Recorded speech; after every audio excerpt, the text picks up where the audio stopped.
إن الحمد لله الأكرم الذي خلق الإنسان وكرمه وعلمه من البيان ما لم يعلم، فسبحان الذي لا يحصى امتنانه باللسان ولا بالقلم. نشهد أن لا إله إلا الله وحده لا شريك له،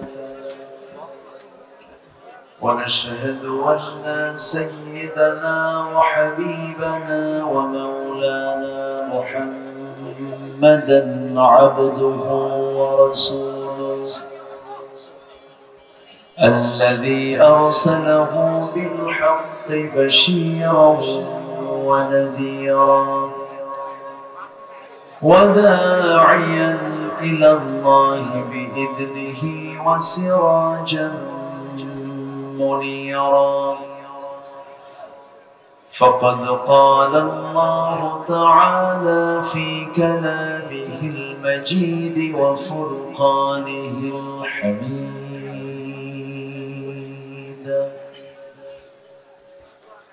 أعوذ بالله من الشيطان الرجيم. بسم الله الرحمن الرحيم. إن الله وملائكته يصلون على النبي يا أيها الذين آمنوا صلوا عليه وسلموا تسليما. اللهم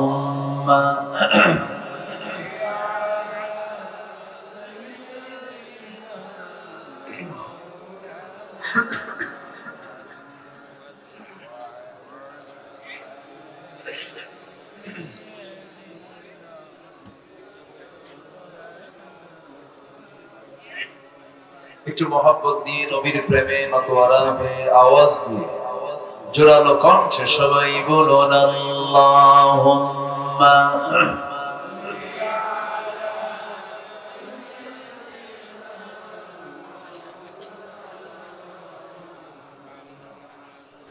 ওয়া আলা আলি সাইয়্যিদিনা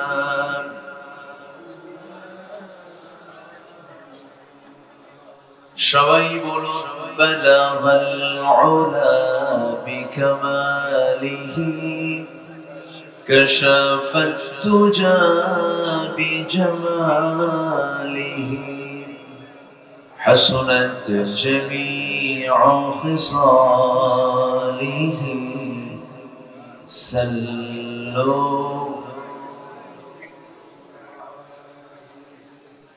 سراج الملة تمهي فخر دو عالم دلبار مولاه شريف الأنبياء نسخا كل أديان ذره بلغ العلا بكماله كشف التجى بجماله حسنت جميع خصاله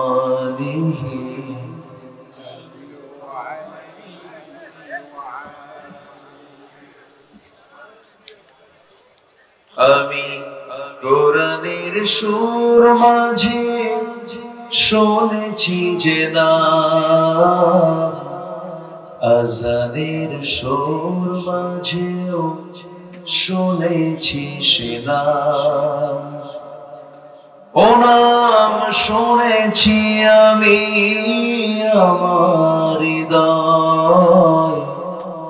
হে রাসূল নবীজি তোমায়, হে রাসূল নবীজি তোমায়। সবাই বলি সাল্লাল্লাহু আলাইহি ওয়াসাল্লাম।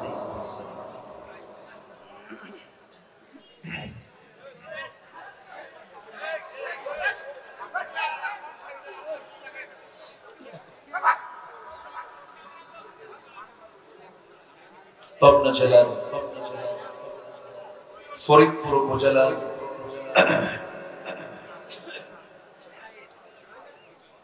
হাদল ফাজিল ডিগ্রি মাদ্রাসা মাঠে অনুষ্ঠিত মাহফিল ইন্তেজামে কমিটি কর্তৃক আয়োজিত আজকের এই বিরাট ইসলামী জালসা 2024 মহৎ আয়োজনের সম্মানিত সুযোগ্য সভাপতি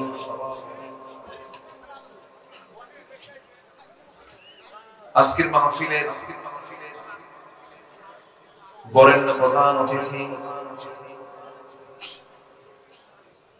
জনাব শরীফ আহমেদ, আজকের মাহফিলের বরেণ্য অতিথিবৃন্দ, বিশেষ করে আমার পূর্বে কথা বলেছেন ইসলামী আন্দোলনের বলিষ্ঠ কণ্ঠস্বর মাওলানা আব্দুল গাফফার খান, কথা বলেছেন মাওলানা সাদিকুর রহমান আল আজহারি, কথা বলেছেন নন্দিত আলেমে দ্বীন, প্রথিতযশ আলেমে দ্বীন, আমার স্নেহধন্য অনুজ মুফতি আমির হামজা হাফিজাহুল্লাহ,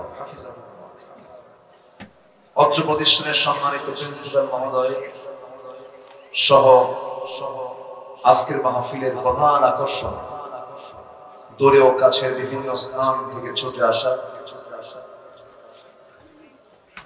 কালেমার ঝান্ডাবাহী, তাওহীদের পতাকাবাহী, দ্বীন ইসলামের নরসাদুল বীর মুজাহিদ, প্রাণ প্রিয় সম্মানিত দ্বীনী ভাইরা,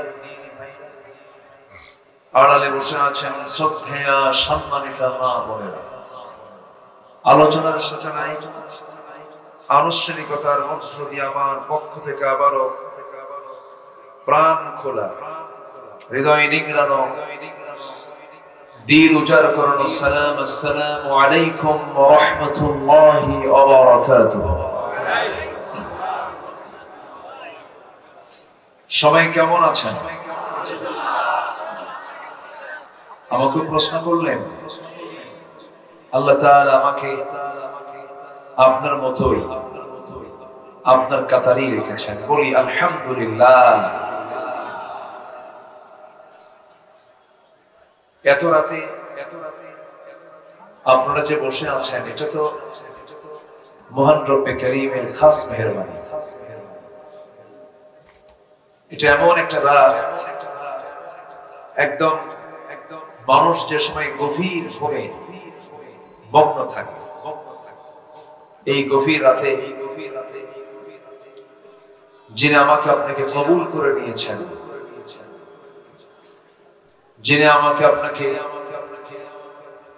কোরআনের জন্য আমরা সময় দিচ্ছি এমন সুযোগ যিনি তৈরি করে দিয়েছেন, আবারও বলছি আলহামদুলিল্লাহ। সম্মানিত হাজিরিন, শেষ ক্লাস সহজে যায় না। যারা পড়াশোনা করেছে, যখন আমরা পড়তে যেতাম, প্রতিষ্ঠানে যখন যেতাম, প্রথম ক্লাসটা খুব মজা পেতাম, কিন্তু শেষ ক্লাস মনে হতো যে স্যার অথবা ওস্তাদ বের হবে। তো আমি শেষ ক্লাসে বসেছি, এখন প্রথম ক্লাসের যে একটা আনন্দ, একটা তৃপ্তি, এটা শেষ ক্লাসে ওইরকম পাওয়া যায় না। অনেক গভীর রাত হয়েছে, আমি খুব বেশি লম্বা সময় নেব তাও না। আমি যতক্ষণ আছি আমাকে সময় দেবেন তো ইনশাআল্লাহ? আল্লাহ পাক আমাকে আপনাকে কবুল করুন, জোরে বলি আল্লাহুম্মা আমিন। এই মাহফিলটা আমি প্রথম নিয়েছিলাম কোন সালে? 2018 সাল। আমাকে ফেরেশতারা আসতে দেয় না, ফেরেশতারা আসতে দেয় না।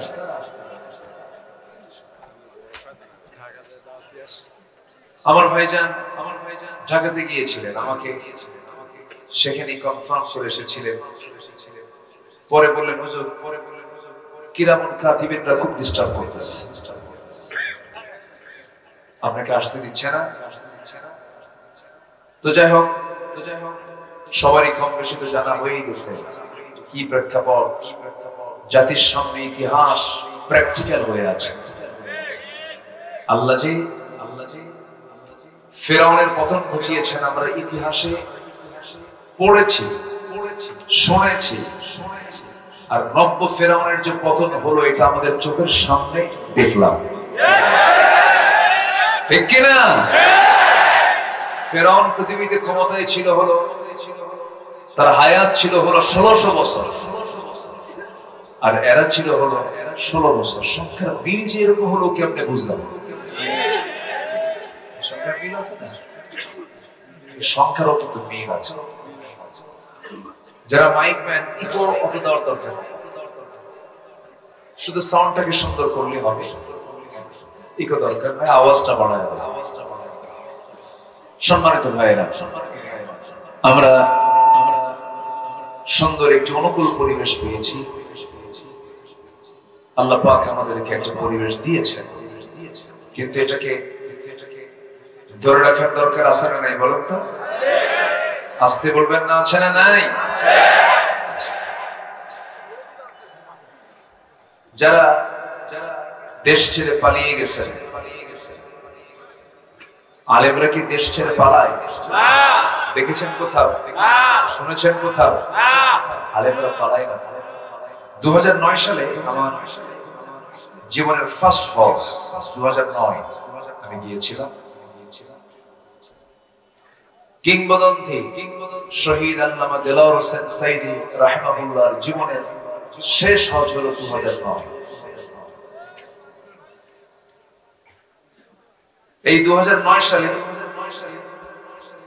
আল্লাহ পাক আরাফার ময়দানে, একই বছর তো আমার ফার্স্ট হজ, ওনার লাস্ট হজ। তো ওনাকে বলা হলো যে হুজুর আপনি দেশে ফিরবেন না, দেশে ফিরলে মামলা চলছে, ট্রাইব্যুনাল গঠন হচ্ছে, যে কোনো মুহূর্তে আপনাকে তারা গ্রেফতার করে ফেলবে, আপনি দেশের মাটিতে এখন না যাওয়াই ভালো, আপনি সৌদিতেই থেকে যান, আপনি এখানে রাজনৈতিক আশ্রয় পেয়ে যাবেন। উনি বললেন আমার দল, আমার কর্মী, আমার দেশের নাগরিক জিম্মি হয়ে থাকবে, আর সাইদি বিদেশে পালায় থাকবে, এমন চরিত্র রাসূল আমাদেরকে শেখান নাই। তাহলে উনি কি থাকতে পারতেন না? উনি কি পালায়া ছিলেন? উনি চলে এসেছেন দেশে। একটানা 13 বছর জেল নয়, সেল। বলেন জেল নয় কি? সেলটা দারুণ জটিল জায়গা, 4x5 হাত, একটা সংকীর্ণ জায়গার ভিতরে, এবড়া থেবড়া ফ্লোরে, দর্শকও নাই, এমন একটা জায়গায় তাকে থাকতে হয়েছে 13 বছর। কোনদিন তার চেহারায় কি আমরা হতাশার কোন চিহ্ন পেয়েছিলাম? শেষ বিদায় যে নিয়েছেন, কান্না নিয়ে না হাসি নিয়ে? তিনি হেসেছেন, আমরা কেঁদেছি, এই জাতি কেঁদেছে। সম্মানিত ভাইয়েরা, আলেমরা পালায় না, আমাদেরকে তারা 16 বছর রাজাকার বলে গালি দিয়েছে, কেউ পাকিস্তানকে আমরা আশ্রয় নেই। দিল্লি রাজাকাররা সব দিল্লি গিয়ে বসে আছে, ঠিক কিনা? আমরা দেশের এই দেশেই থেকে যাবো। এদেশের মাটি, এদেশের মানুষ আমাদের প্রাণ। সম্মানিত ভাইয়েরা, সম্মানিত বন্ধুগণ, অনেক আলোচনা শুনেছেন আপনারা, অনেক আলোচক তো। আমার আব্দুল গাফফার খান ভাই খুব ভালো কথা বলেছেন, আমির হামজাতে কথাই নেই। আল্লাহ তাআলা তার ইজ্জত সম্মানকে আরো বাড়ায় দেন। আমার সাদিকুর রহমান আনসারী, আমার প্রিয় ভাইজান, আল্লাহ পাক তাকেও কবুল করে নিয়েছেন। আল্লাহ কবুল করুন, জোরে বলি আল্লাহুম্মা আমিন। সম্মান বুঝেন, সব কি গ্রুপ? বুড়া, কিন্তু বেলালের মতো, ওমর ইবনুল খাত্তাবের মতো এই ইয়াং গ্রুপগুলো রাসূলকে সহযোগিতা করেছেন, দিন প্রচারে, দিন প্রসারে, দিন প্রতিষ্ঠায় তারা এগিয়েছেন। ঠিক তেমনি আমার দেশের কিছু যুবকরা কি ঘটায় দিল। ভাবছিলাম প্রিন্সিপাল স্যার, ভাবছিলাম যে যুবকরা ডিভাইস আসক্ত হয়েছে, মাদকাসক্ত হয়েছে, ফ্রি ফায়ার, পাবজি গেমস খেলা আর ক্যাসিনো খেলা মনে হয় শেষ হয়ে গেছে, কিন্তু না, জাতে মাতাল তালে ঠিক ছিল, সময় মতো তারা কাজ করেছে। কিন্তু এই বিজয় ধরে রাখার দরকার আছে না নাই? আমি সমস্ত আলোচকদের বলবো, এই বিজয়ের কথাগুলো মাঝে মাঝে বলা উচিত। শহীদ আবু সাঈদ, মুগ্ধ, এদের আলোচনাগুলো মাঝে মাঝে আসা উচিত। কেন জানেন? এই জাতি খুব দ্রুত ভুলে যায়, সব খুব দ্রুত ভুলে যায়। এই জাতি খুব অল্প সময় সবকিছু হারিয়ে ফেলে, এই জন্য ওদেরকে একটু লালন করা দরকার। সম্মানিত ভাইয়েরা, যুবকরা, আজকের মাহফিলে যুবকরাই বেশি, দাড়ি পাকাওয়ালা মানুষ কিন্তু খুবই কম। এটা একটি ইতিবাচক দিক। বলি আলহামদুলিল্লাহ, জোরে বলি আলহামদুলিল্লাহ। যুবকদেরকে সাহায্য করেছেন তিনি কে? আল্লাহ। যুবকরা কি ভীরু ছিল না সাহসী ছিল? সাহসী ছিল। আল্লাহ তাআলা তাদের ভিতরে সাহস ঢুকিয়ে দিয়েছেন। আল্লাহ রাব্বুল আলামিন কোন কাজের যখন কোন সিদ্ধান্ত নিয়ে নেন, শুধু তিনি বলেন ইন্নামা আমরুহু ইযা আরাদা শাইআন আন ইয়াকুলা লাহু কুন ফায়াকুন। জোরে বলুন আল্লাহু আকবার। যখন তিনি কোন কাজের সিদ্ধান্ত নেন, শুধু বলে ফেলেন কুন, সঙ্গে সঙ্গে তা হয়ে যায়। জোরে বলি সুবহানাল্লাহ। কত বড় মহাপরাক্রমশালী তিনি, তার ক্ষমতা, তার রাজত্ব কত বড়। তাবারাকাল্লাযী জাআলা ফিস সামাই বুরুজান ওয়া জাআলা ফীহা সিরাজান ওয়া কামারান মুনীরা ওয়া হুয়াল্লাযী জাআলা আল-লাইলা wan-nahara khilfatan liman arada أن يذكر أو أراد شكورا. جلبنا الله أكبر. অতীব বরকতময় সেই মহান প্রভু, যিনি আকাশে বুরুজ সেট করেছেন, তাতে রেখে দিয়েছেন প্রদীপ্ত সূর্য, আলোকিত চাঁদ রেখে দিয়েছেন। আমার আল্লাহ তার নিজের পরিচয় দিয়েছেন, কত আগে সায়েন্স দিয়ে পরিচয় দিয়েছেন, সায়েন্সের তথ্য দিয়ে পরিচয় দিয়েছেন। এবং প্রথম যে ওহীটা নাযিল হয়েছে, সেই ওহীর মধ্যে সেই প্রথম তেলাওয়াতকৃত যে আয়াতগুলো নাযিল হয়েছে, আমরা যা পেয়েছি, প্রথম 5টা আয়াতের মধ্যে দ্বিতীয় আয়াতটা ছিল সায়েন্সের আয়াত। জোরে বলি সুবহানাল্লাহ। কোরআনের সাথে সায়েন্সের বিশাল মিল আছে। সায়েন্স যা বলেছে, যদি অ্যাকুরেট বলে থাকে, কোরআন তাই বলে দিয়েছে। জোরে বলি সুবহানাল্লাহ। প্রথম যে ওহীটা নাযিল হয়েছে, যারা পারেন ঠোঁট মিলিয়ে বলুন ইকরা বিসমি রাব্বিকাল্লাযী খালাক খালাকাল ইনসানা মিন আলাক এই যে আলাম শব্দটি সায়েন্সের একটা তথ্য। এখানে এমব্রায়োলজি নিয়ে আল্লাহ রাব্বুল আলামিন কথা বলেছেন, ভ্রূণতত্ত্ব নিয়ে কথা বলেছেন। আবার নিজের পরিচয় দিতে নিয়ে সূরা ফুরকানে বলছে আলোকিত চাঁদ এবং প্রদীপ্ত সূর্য, অর্থাৎ সূর্যের নিজস্ব আলো আছে, চাঁদের নিজস্ব কোনো আলো নাই। এটা বিজ্ঞান প্রমাণ করে নাই, বিজ্ঞান কোরআন থেকে ধার নিয়েছে। জোরে বলি সুবহানাল্লাহ। গোটা পৃথিবীর এখন একটা আলোচিত, সবাই অনেক বেশি জানেন যারা স্টাডি করে, এই পৃথিবী নিয়ে একটা গবেষণা আছে। সেটা হলো এই যে আমরা বসে আছি এই জমিনে, আমরা এই জমিন এবং আকাশ এর মাঝে একটা মহাশূন্য লক্ষ্য করছি, বিশাল ফাঁকা। এই মহাশূন্য ছিল না, এটা জিরো ছিল। এই মহাশূন্যটা একসময় ছিল না। আকাশ এবং জমিনটা ছিল একসঙ্গে লাগানো, একসঙ্গে কি লাগানো ছিল। বিজ্ঞান বলতেছে প্রচন্ড একটা ধাক্কার মধ্য দিয়ে এই মহাশূন্যের সৃষ্টি হয়েছে।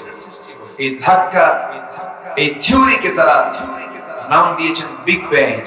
কি বিগ ব্যাং থিওরি। অথচ এই বিগ ব্যাং থিওরি হালে আসলো আর আমার আল্লাহ কত আগে বললেন। আল্লাহ রাব্বুল আলামিন বলেন أولم يرى الذين كفروا أن السماوات والأرض كانتا رتقا ففتقناهما وجعلنا من الماء كل شيء حي جربوا الله أكبر কাফেররা কি খেয়াল করে না আল্লাহ রাব্বুল আলামিন এই আসমান এবং জমিন এর মাঝে বিশাল এই মহাশূন্যতা সৃষ্টি করেছেন প্রচন্ড ধাক্কার মধ্য দিয়ে। কিসের মধ্য দিয়ে? ধাক্কার মধ্য দিয়ে। তাহলে বলুন বিজ্ঞান যা প্রমাণ করতে চেয়েছে, বিজ্ঞান প্রমাণ করেছে না কোরআন থেকে ধার নিয়েছে? কোরআন থেকে ধার নিয়েছে। সকল জ্ঞানের মূল উৎস হলো কোরআন। আপনি কি চান এটা দিয়ে? এটা দিয়ে আপনি ব্যক্তি চালাবেন, নিজের জীবন হবে, পরিবার হবে, সমাজ হবে, রাষ্ট্র হবে, গবেষণা হবে, চিকিৎসক চিকিৎসা নেবে পাবে, সাহিত্যিক সাহিত্য নেবে পাবে, লেখক লেখা নেবে পাবে, রাজনীতিবিদ রাজনীতি নেবে পাবে, রাষ্ট্রপতি রাষ্ট্রের পদ্ধতি নেবে পাবে, আইনজীবী আইন নেবে পাবে, ব্যবসায়ী ব্যবসা নেবে পাবে। কি চান আপনি? সব কিছু এর মধ্যে আছে না নাই? আছে। কিন্তু কোরআনটাকে কিছু কিছু মুসলমান তারা অচল করে রাখতে চায়। তারা চায় কোরআন শুধু নামাজে থাকুক, কোরআন শুধু মসজিদ মাদ্রাসায় থাকুক, কোরআনকে কোনো ক্রমেই ক্যান্টনমেন্টে ঢুকতে দেওয়া যাবে না, সচিবালয়ে ঢুকতে দেওয়া যাবে না। এই ধ্বজাধরি চেতনার কিছু মুসলিম নামের কিছু মুনাফিক আমার দেশে আছে না নাই? আসতে বলবেন না আছে না নাই?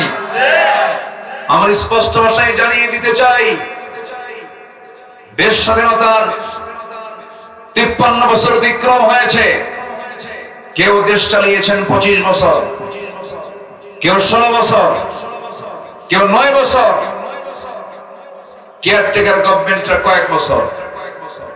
সব দেখাই তো দেখলাম সবার পরিচয় মুসলমান থাকলেও তারা ইসলাম দিয়ে রাষ্ট্র চালান নাই। কোন সরকার নামাজি সরকার ছিল না, নামাজের আইন তারা পাশ করেন নাই। সব দেখা শেষ। আগামী দেশ দেখতে চাই আমরা কোরআনের দেশ, ইসলামের দেশ।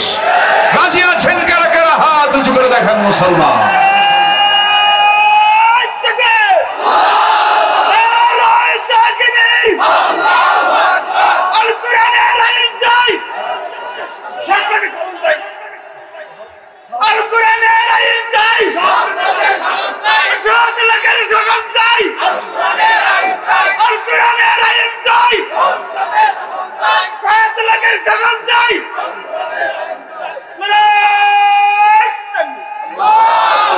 আল্লাহ কবুল করুন। জোরে বলে আমিন, আরো জোরে আমিন।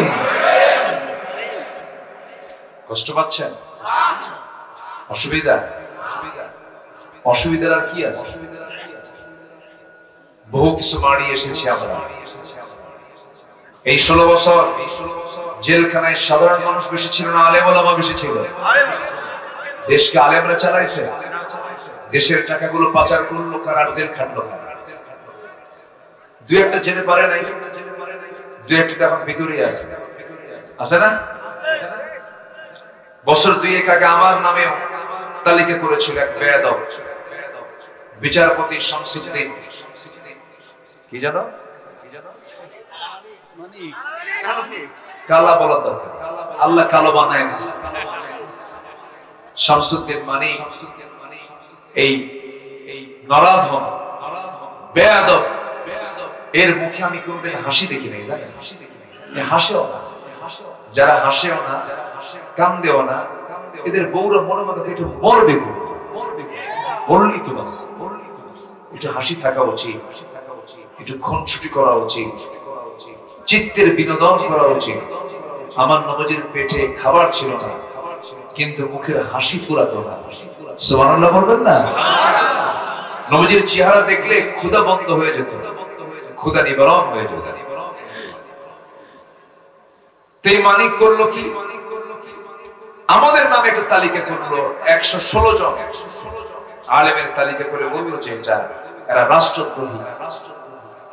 2 বছরও পার হয়নি, সিলেট দিয়ে সে ত্রিপুরা হয়ে, গুয়াহাটি হয়ে অথবা আগরতলা হয়ে সে দিল্লি যেতে চেয়েছিল, কিন্তু সিলেট পাশে তাকে মোস্ট ওয়েলকাম করেছে, খুব সুন্দর আপ্যায়ন করেছে, অনেক সুন্দর সম্মান তাকে করেছে। কোর্টে নেওয়ার পথে বিসি আউট করে দিয়েছে। জানেন না? জানেন না? আপনারা জানেন না?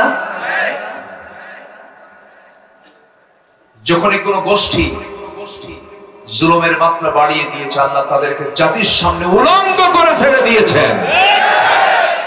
ইতিহাস, ফেরাউনকে খতম করেছেন কে? নমরুদকে খতম করেছেন কে? সে আল্লাহ। আছেন না নাই? মাসলাতে ভুলেই গেছিলেন। কিছু কিছু লোক কয় না মরা পর্যন্ত উপায় নেই, না মরা পর্যন্ত উপায় নেই, কিন্তু উপায় আছে না নাই? কে বের করে দিয়েছে? যুবকরা, তোমাদের উপর আমাদের অনেক একটা আস্থা আছে, তোমরা সচেতন, তোমরা অনেক কিছু করতে পারবে সামনে, কিন্তু খুব মোস্ট রিকোয়েস্ট, একদম অনুনয় বিনয় করে বলছি, কোন চরিত্রের দিকে যাবা না, শুধু একটা চরিত্র লালন করবা। উসওয়ায়ে হাসানা জনাবে মুহাম্মদুর রাসূলুল্লাহ, নবীজির আদর্শকে লালন করো। তোমাকে পৃথিবীর কোন শক্তি নেই পরাজিত করতে পারে। তুমি কি জানো তোমার অর্পিত চরিত্র এটা এমন একটা অস্ত্র, এই চরিত্রকে, এই অস্ত্রকে কেউ হারাতে পারেনি। আদর্শের পতন কেউ ঘটাতে পারে না, যদি সেটা সঠিক আদর্শ হয়ে থাকে। সম্মানিত ভাই, তাহলে আদর্শ খোঁজার জন্য আমরা খুঁজবো একজন ব্যক্তিকে, তিনি কে? মুহাম্মদুর রাসূলুল্লাহ, মুহাম্মদুর রাসূলুল্লাহ সাল্লাল্লাহু আলাইহি ওয়াসাল্লাম। সেই আদর্শকে আমরা লালন করব, এক জায়গায় না সব জায়গায়, সব জায়গায়। আমার বন্ধুগণ, সূরাতুল আহজাবের 21 নম্বর আয়াতে আল্লাহ রাব্বুল আলামিন তার ব্যাপারে বলে দিচ্ছেন, লাকাদ কানা লাকুম ফি রাসূলিল্লাহি উসওয়াতুন হাসানাহ লিমান কানা ইয়ারজুল্লাহা ওয়াল ইয়াওমাল আখির ওয়া যাকারাল্লাহা কাসীরা। জোরে বলুন আল্লাহু আকবার।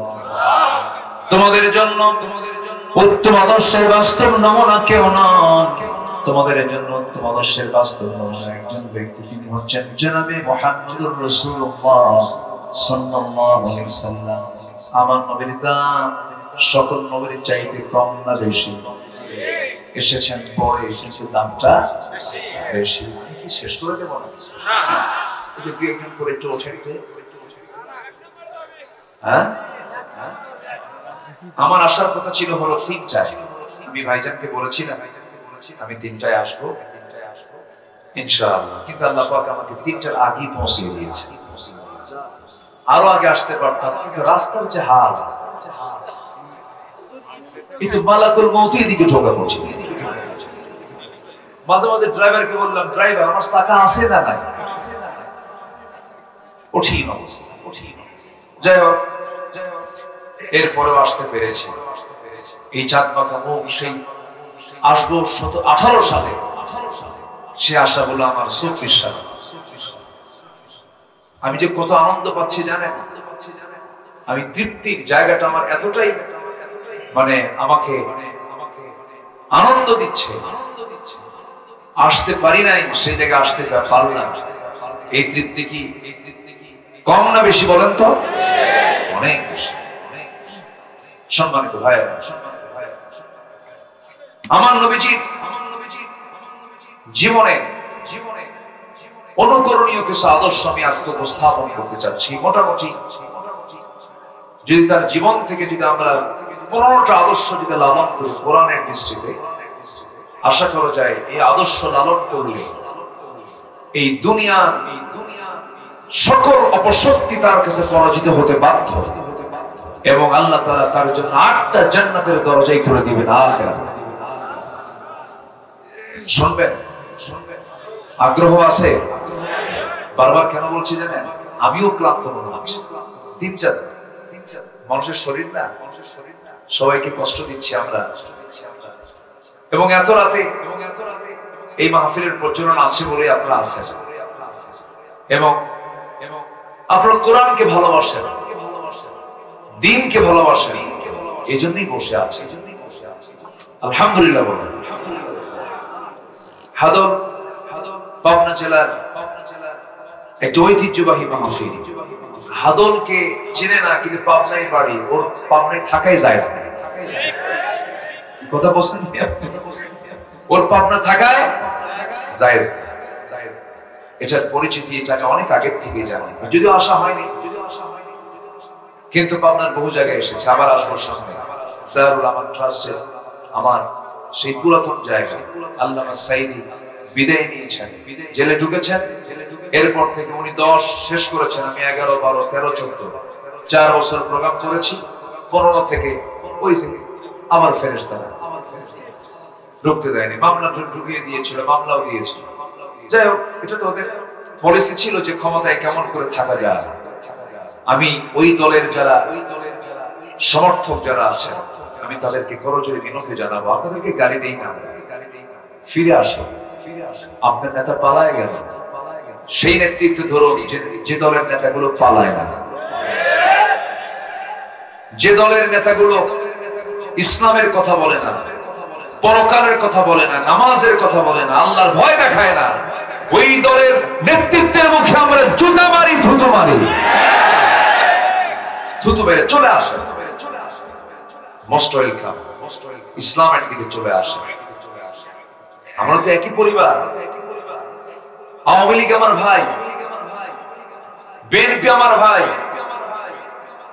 সবাই আমার ভাই, কিন্তু রং পথে কেন? ইসলামকে লালন করে ইসলামী দলের নেতৃত্বকে মেনে নেন, ইহকালীন কল্যাণ পাবেন, পরকালীন ওই নেতার সাথে জান্নাতে চলে যাবেন। কষ্ট পাচ্ছেন? এই কথাগুলো বলার দরকার আছে না নাই? প্রতিশোধ নয়, শোনেন, 5 অগাস্টের দিন থেকে শুরু করে নিয়ে 2-3 দিন কিছু জ্বালাও পোড়াও হয়েছে, কিন্তু এগুলোর সাথে এদেশের প্রকৃত ইসলামী আন্দোলন যারা করে তাদের কোন সম্পর্ক নাই। কিন্তু কাজগুলো কিন্তু ঠিক হয়নি। আমার এই কথাগুলো রেকর্ড হয়ে থাকবে, এই কথাগুলো রেকর্ড হয়ে থাকবে। আপনি কেন জ্বালাও পোড়াও করবেন? আপনি কেন একজনের বাড়িতে হামলা করবেন? আমার নবীর যেদিন মক্কা বিজয় হলো, আমার নবীজি মক্কার ভিতরে ঢুকে একা হয়ে গেলেন, তার পাশে কেউ নাই। সামনে এক বুড়ি মহিলা পড়লো, রাসূল বললেন, বুড়িমা চোখে মুখে ভয় কেন? কি হয়েছে? কে বাবা? আব্দুল্লাহর ছেলে মুহাম্মদ ঢুকছে, কাম সারা শেষ করে দেবে আজকে। কেন? ওরে আমরা বের করে দিছিলাম, আজকে আমাদেরকে শুধু বের করবে না, শেষ করে দেবে। তাই কোথায় যাবেন? ওই আমার গোত্রের কাছে চলে যাব। তা আপনি একা, হ্যাঁ কষ্ট হচ্ছে। রাসূল বললেন টুকরাটা আমার হাতে দিয়ে দেন। আমার নবীজি মক্কা বিজয় করে এক বুড়ি মহিলার টুকরা মাথায় নিয়ে বুড়িকে সহযোগিতা করছেন। আর আমরা সেই নবীর উম্মত হয়ে আমরা কি শিক্ষা নিচ্ছি বলেন? আমার নবীজি ওই টুকরা মাথায় নিয়ে বুড়িটাকে সামনে দিয়ে বলছেন, বুড়িমা কোথায় আপনার গন্তব্য আমাকে বলুন। বুড়িমা চলতেছে আর মনে মনে চিন্তা করে লোকটাকে সঠিক গন্তব্যে যখন পৌঁছে গেলেন, রাসূল বললেন বুড়িমা কি যেতে হবে নাকি? না যেতে হবে না, এখানে আমার গন্তব্য, এখানে আমি চলে চিনতে পেরেছি। নবীজি শুধু তাকে রেখে বের হয়ে আসতেছেন, এমন সময় বুড়ি বলতেছে, আরবের বুকে এমন মানব দরদি মানুষ আমার চোখে পড়ে নাই, তোমার পরিচয়টা কিভাবে বলো তো? রাসূল বলে ফেললেন, ও বুড়িমা, যে লোকটার ভয়ে আপনি এত দূর থেকে এত দূর পর্যন্ত চলে আসলেন, সেই লোকটা আপনার সামনে দাঁড়িয়ে আছে, মুহাম্মদুর রাসূলুল্লাহ সাল্লাল্লাহু আলাইহি ওয়াসাল্লাম। বুড়িমার বুঝতে দেরি হলো না, বুড়িমা বলে ফেলল, আশহাদু আল্লা ইলাহা ইল্লাল্লাহ। আমার নবীজি বললেন, ও মক্কার মানুষেরা, আমি আজকে মক্কা বিজয় আল্লাহ পাক আমাকে দান করেছেন, ফতে মক্কা দান করেছেন। তোমাদের প্রতি আমার কোনো ক্ষোভ নাই, কোনো রাগ নাই, বিনা শর্তে আমি তোমাদেরকে মাফ করে দিলাম। নবীজির সারা জীবনের শত্রু আবু জেহেল, সে দুনিয়া থেকে বদরেই চলে গেছে। তারপর থেকে বদরের পর থেকে নিয়ে আমার নবীজির শেষ মক্কা বিজয়ের পূর্ব মুহূর্ত পর্যন্ত যত যুদ্ধ হয়েছে, প্রত্যেকটা যুদ্ধে তার ছেলে ইকরামা ইবনে আবু জেহেল নবীর বিরুদ্ধে অস্ত্র তুলে যুদ্ধ করেছে সারা জীবন। যেদিন মক্কা বিজয় হয়ে গেল, ইকরামা আবু জেহেলের ছেলে, তার স্ত্রী এসে নবীর সামনে দাঁড়ায় বলে, আপনি যদি আমাকে কালেমা পড়ায়া দিতেন, আমি কালেমা পড়ে নিজের জীবনকে ধন্য করতাম। কালেমা পড়ায়া দিলেন ইকরামার স্ত্রী। এবার বলছেন, ইয়া রাসূলুল্লাহ, আমার স্বামী ইকরামা ইবনে আবু জেহেল, সেও যদি কালেমা পড়ে আপনি তাকে মাফ করবেন নাকি? রাসূল সঙ্গে সঙ্গে বলে দিলেন, ও ইকরামার স্ত্রী যদি কালেমা পড়ে নেয়, আমিও তাকে মাফ করে দেব। জোরে বলি সুবহানাল্লাহ। এই কনসেপ্ট নিয়ে আসতে হবে তো, আমি তাকে মাফ করে দেব। ইতিমধ্যে ইকরামা তিহামা অঞ্চল পার হয়ে, তিহামা একটা অঞ্চল আছে, সে তিহামা অঞ্চল পার হয়ে একটা নদী পেয়েছে। সে নদীর নৌকায় চড়বে। মাঝিকে বললো, মাঝি আমাকে পার করে দেবে, আমি ওপারে যাব, কত টাকা নিবা? নৌকার মাঝি বলে, আমি টাকার বিনিময়ে নৌকা পার করবো না, তুমি যদি কালেমা পড়ো আমি তোমাকে পার করব। আল্লাহু আকবার বলো। ইকরামা লজ্জা পেয়ে গেল, লজ্জা পেয়ে ভাবতেছি ইসলামের দূর পর্যন্ত চলে এসেছে। ইতিমধ্যে তার স্ত্রী স্বামীকে খুঁজে বের করলেন। স্বামীকে খুঁজে বের করে বলছেন, স্বামী আমার, নবীর কাছ থেকে আমি প্রতিশ্রুতি নিয়েছি, আপনি কালেমা পড়লে পরে রাসূল আপনাকে মাফ করে দিবে। ইকরামা রওনা দিয়েছেন। রাসূল সাহাবায়ে কেরামকে লক্ষ্য করে বলেন, সাহাবীরা, হয়তো ইকরামা কিছুক্ষণের মধ্যে আমার কাছে আসবে, কেউ কোনো কটু কথা বলবে না, কেউ কোনো বাজে কথা বলবে না। ইকরামা যখন নবীর সামনে চলে আসলেন, ইকরামাকে নবীজি বুকের মধ্যে জড়ায় ধরে পড়ায় দিলেন, আশহাদু আল্লা ইলাহা ইল্লাল্লাহ ওয়াহদাহু লা শারীকা লাহু ওয়া আশহাদু আন্না মুহাম্মাদান আবদুহু ওয়া রাসূলুহু। হেদায়েতের মালিক কে? আল্লাহ। আস্তে বলুন, হেদায়েতের মালিক কে? আল্লাহ। চিন্তা করেন, আবু জেহেলের ঘরে ইকরামা একজন সাহাবী, কিন্তু কি গোটা পৃথিবীর মানুষ একদিকে, একটা সাহাবীর মর্যাদা কম না বেশি? আস্তে কম না বেশি? সেই লোকটা হলো আবু জেহেলের ছেলে। রাসূল মাফ করে দিয়েছে, রাসূল তাকে ক্ষমা করে দিয়েছেন। ভাইরা যারা বিপদগামী ছিলেন, ভাগ বাটোয়ারা করেছেন, দলের দালালি করেছেন, নোংরামি করেছেন, চাঁদাবাজি করেছেন, আপনার নেতা আপনাকে ভুল পথে নিয়েছে, তওবা করুন, ফিরে আসুন, আল্লাহ পাক আপনাকে মাফ করে দেবেন। কি আল্লাহ মাফ করবেন না? মাফ করবেন কিনা বলেন? মাফ করবেন। সম্মানিত ভাই, আমার রাসূল যা শিখিয়েছেন আমরা তাই তো শিখি। মানুষকে দাওয়াত দিতে হবে রাগ কইরা না, মহব্বতের সাথে। মহব্বতের সাথে নবীজির অনুকরণীয় 15টা আদর্শ একটা একটা করে বলবো। নাম্বার 1, আমরা দাওয়াত দেব মানুষকে কার পথে? আল্লাহর পথে। রাসূল দাওয়াত দিয়েছেন।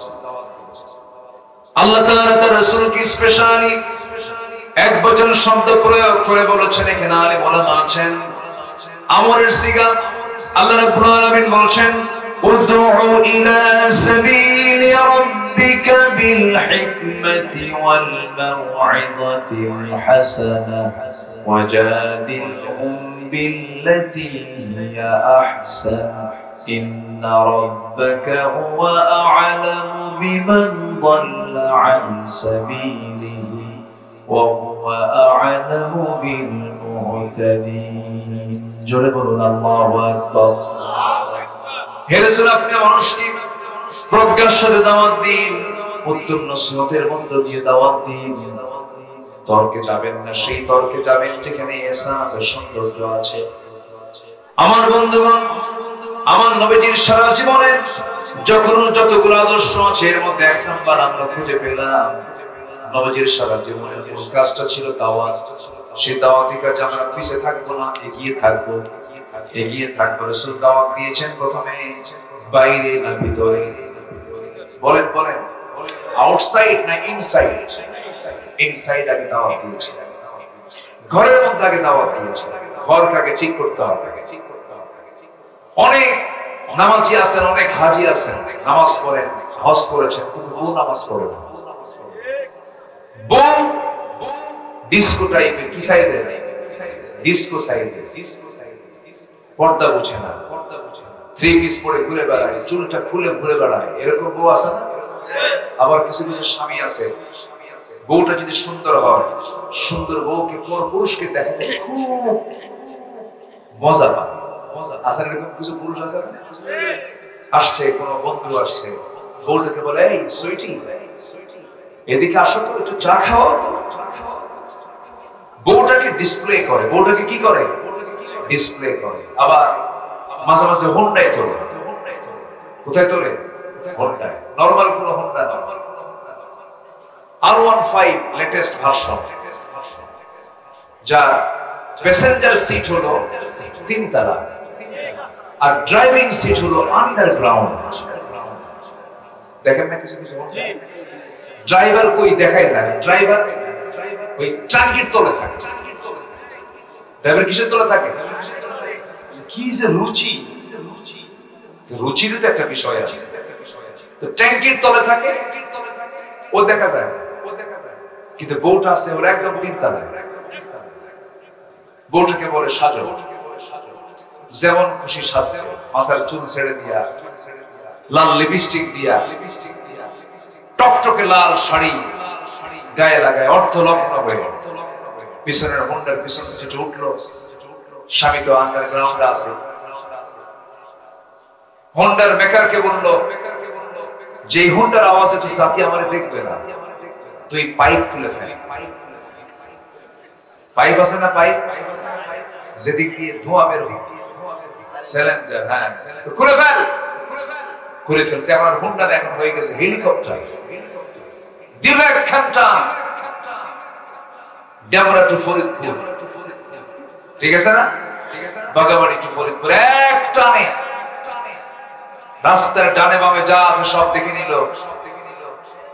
নিয়ে যাচ্ছি আমার, কি কথা বোঝেন নাই? নিয়ে যাচ্ছি দেখো। সন্ধ্যার আগ দিয়ে নদীর কিনারে বউটাকে বললো যে, বউ এখানে একটু বসো তো। বসায় দিল। 16 Pro Max আইফোন, একটা মোবাইল দিয়ে একদম লেটেস্ট ভার্সন, ছবি একখান তুলে এটাকে ফিল্টারিং করে সুন্দর করে ফেসবুকে আপলোড করে টাইটেল লিখলো, প্রিয় ভাইরা আসো আমার বউটাকে সবাই মিলে জামাতের সাথে দেখি। জোরে বলুন নাউযুবিল্লাহ, জোরে বলুন নাউযুবিল্লাহ। এরকম দুশ্চরিত্র কিছু যুবক লম্পট আছে না নাই? আসতে বলবেন না, আছে না নাই? বাড়িতে দাওয়াত দেন, লজ্জা শরম থাকা দরকার। নিজের বউ আপনি মানুষকে দেখান, এটা কেমন কথা? নিজের বউকে দেখানো যাবে না। নিজের স্ত্রী নিজের জন্য, তার সকল সৌন্দর্য আপনার জন্য জায়েজ। বউটাকে সুন্দর করে বোঝাবেন। আপনি নিজে 5 ওয়াক্ত নামাজ পড়বেন, বউ যদি নামাজ না পড়ে সুন্দর করে বোঝায় বলবেন, বউ আমার, দুনিয়াতে আমার যৌবন তোমার মাঝে দিয়েছি, তোমার যৌবন আমার মাঝে তুমি দিয়েছো, কিন্তু আমরা শুধু দুনিয়াতেই সম্পর্ক রাখতে চাই না, আমাদের এই সম্পর্ক জান্নাত পর্যন্ত বাড়াতে চাই। আসো নামাজ পড়ি, তাহাজ্জুদের সময় হয়ে গেছে, তুমি পিছনে দাঁড়াও, আমি সামনে দাঁড়াই। কোন স্বামী স্ত্রী যদি তাহাজ্জুদ নামাজ যদি রেগুলার নিয়মিত পড়তে পারে, আল্লাহর কসম করে বলি, ওই পরিবারেই হাসান বসরি, রাবিয়া বসরির জন্ম হবে। পরিবারের ভিত্তিটা একটা মজবুত ভিত্তি, কিন্তু আজকে পরিবারগুলো ধ্বংস হয়ে যাচ্ছে। ইসলাম নাই।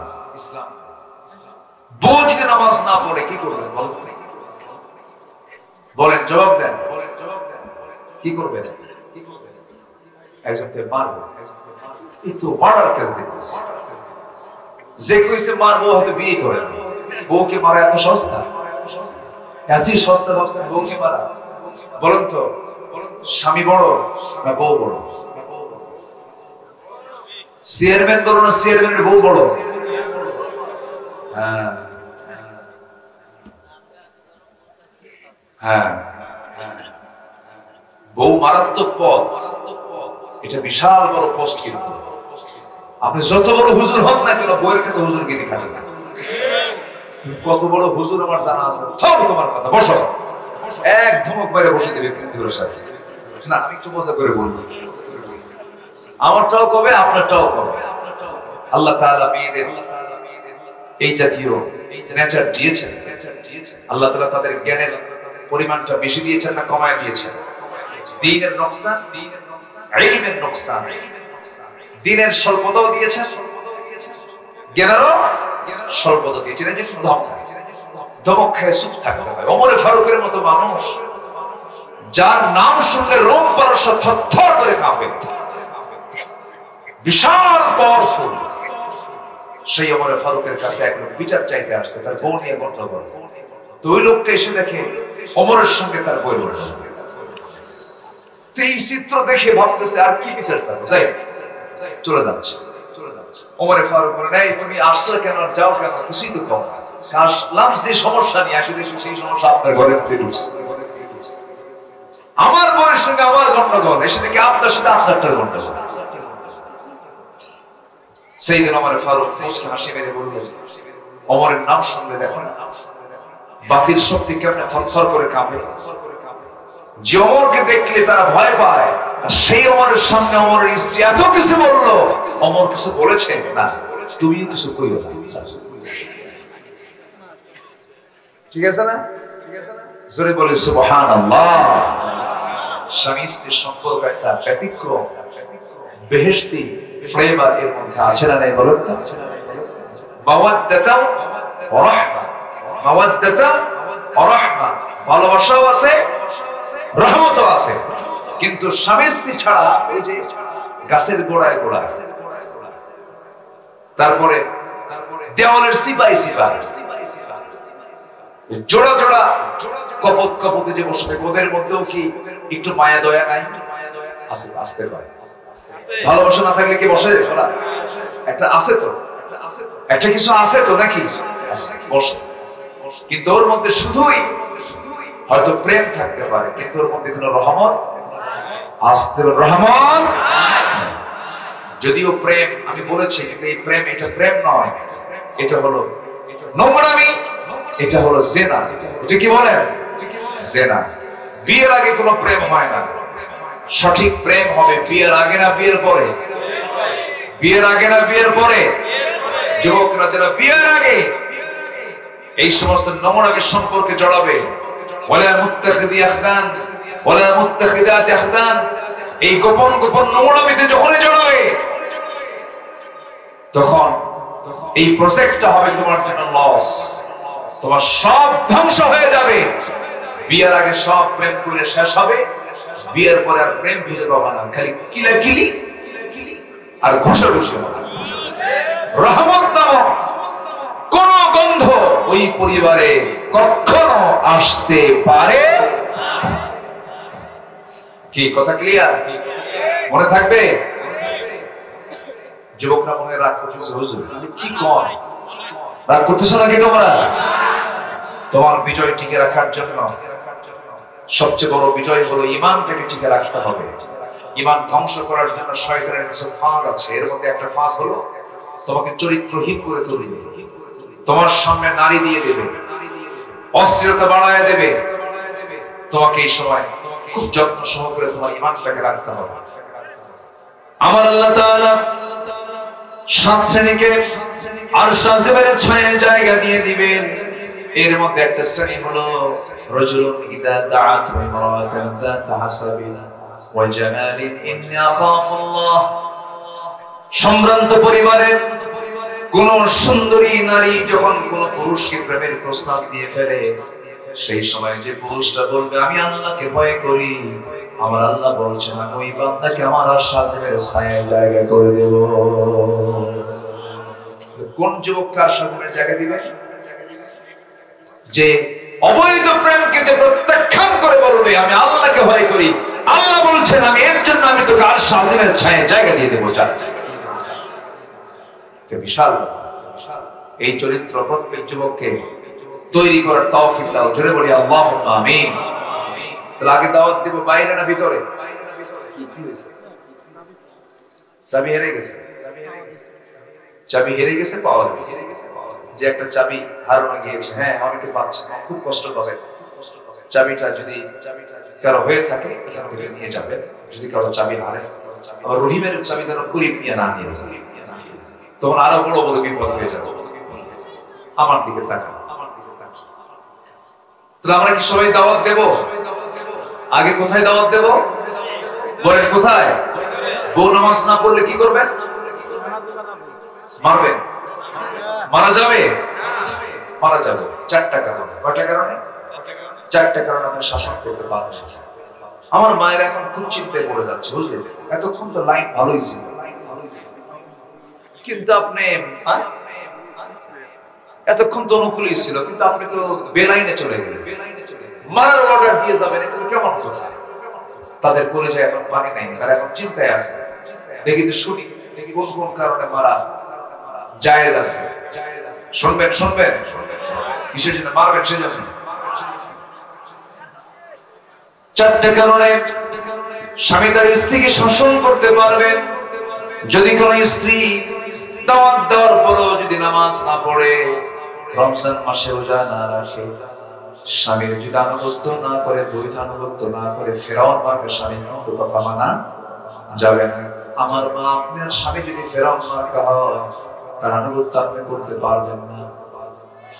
নাম্বার 4 হলো নিজের সতীত্বের যদি হেফাজত না করে, পর্দায় যদি না থাকে। এই 4টা গুণের কারণে প্রত্যেক স্বামী তার স্ত্রীকে শাসন করতে পারবেন। ওয়াহজুরুহুন্না ফিল মাদাজি'i, বিছানা পৃথক করতে পারবেন। তাও কেউ হয় না, সেই সময় এতটুকু করা যেতে পারে তার স্ত্রীকে শাসন করার জন্য। পকেটে রাখা 9 ইঞ্চি মিসওয়াক দিয়ে তাকে আঘাত করতে পারবেন, তবে কোন ক্রমেই মুখে, নাকে, কপালে, মুখের কোনো কোথাও আঘাত করা যাবে না, বুকে আঘাত করা যাবে না। 9 ইঞ্চি মিসওয়াক দিয়ে যদি কোনো স্বামী যদি তার স্ত্রীকে মারতে যায়, এই দৃশ্যটা চোখে পড়লে ভাববে মারতেছে না আদর করে। চান্সে ছিলেন, কোনো সুযোগ নাই। আমার মাদের কোনো যে এখন পানি চলে আসছে, হুজুর আপনি খুব বাজে, আপনি মুখে মারবেন? অসম্ভব। বিশাল মানে পানিশমেন্ট আছে আপনার জন্য। স্ত্রীকে কোন ক্রমে মুখে মারা যাবে না, মুখে মারা যাবে না। মৃদু যদি আপনি আঘাত করতেও চান, তাও 9 ইঞ্চি মেসওয়াক লাগে। এটা কি মারা না আদর করা? আদর। চাচা কি কইল? ও আরো হাসবি। হ্যাঁ, হাসাই তো দরকার। স্বামী স্ত্রীর মধ্যে রাগারাগি দরকার না, হাসাহাসি দরকার। হাসাহাসি দরকার। বুড়ি বুড়াকে কি ভালোবাসে আল্লাহ! বুড়া বুড়িকে কি ভালোবাসে! বুড়ি চলে গেছে মেয়ের বাড়িতে, বুড়ার রাতে ঘুম পায় না। বুড়া ধমক মেরে বলে, তুই কই? তাড়াতাড়ি আয়। বলেন তো, দেহের কোনো চাহিদা? বলেন, দেহের কোনো চাহিদাই রাখে? হৃদয়ের ভালোবাসা, মুহাব্বত, এটা কে দেন? কে দেন? কে দেন? আল্লাহ।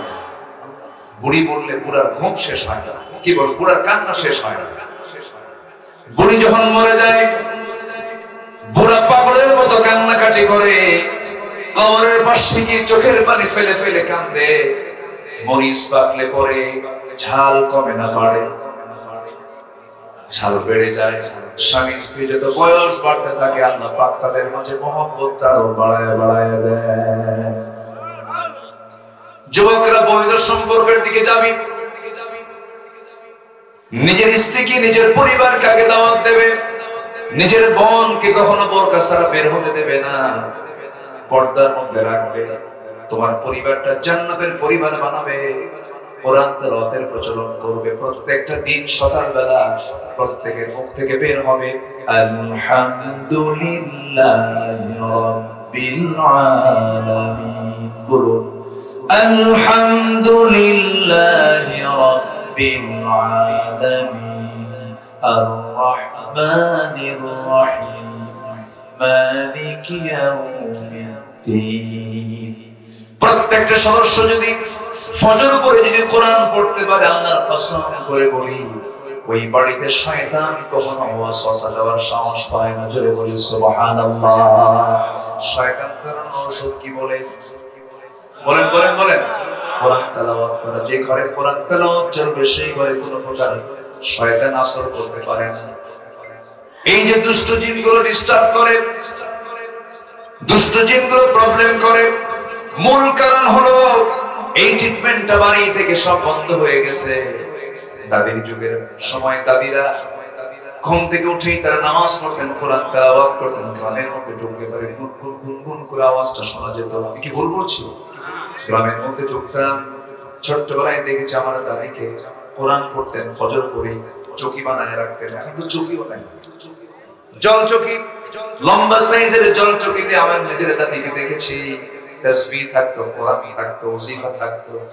প্রায় 1 ঘন্টা 1.5 ঘন্টা ধরে দাদি কোরআন তেলাওয়াত করতে, ওজিফা গুলো করতেন। আজকে ভাবির মধ্যে তার সাথে ডাবল পাওয়া যায়। ভাবিদের মধ্যে পাওয়া যায়, পাওয়া যায়। আমি একদিন দাদিকে বললাম, দাদি তোমার কি আল্লাহর নামগুলো মুখস্থ আছে নাকি? সেই সময় দাদির বয়স 75 থেকে 80 বছর। দাদিকে হারিয়েছি, মারা গেছেন বহু আগে। বললাম, দাদি তুমি যদি আল্লাহর নামগুলো মুখস্থ করো, অনেক সওয়াব। ওয়ালিল্লাহিল আসমাউল হুসনা ফাদউ বিহা। আল্লাহর নাম ধরে তোমরা ডাকো, সবগুলো সুন্দর সুন্দর নাম ধরে ডাকো। আমি দাদিকে বললাম, দাদি সব নামগুলো মুখস্থ করো, যদি সব নাম ধরে ডাকো, আল্লাহ বলবেন, বান্দা এমন কোন নাম নাই যে নামটা তুই ধরিস নাই। সব নাম ধরে যখন ডাকলি, যা আমি তোর সমস্ত গুনাহগুলো মাফ করে দিলাম। আল্লাহর 99টা নাম মুখস্থ করা কিন্তু সহজ নয়। ওই বুড়ি মানুষ যেদিন দাদিকে বলেছি, সেই দিন থেকে মুখস্থ করা শুরু করেছে।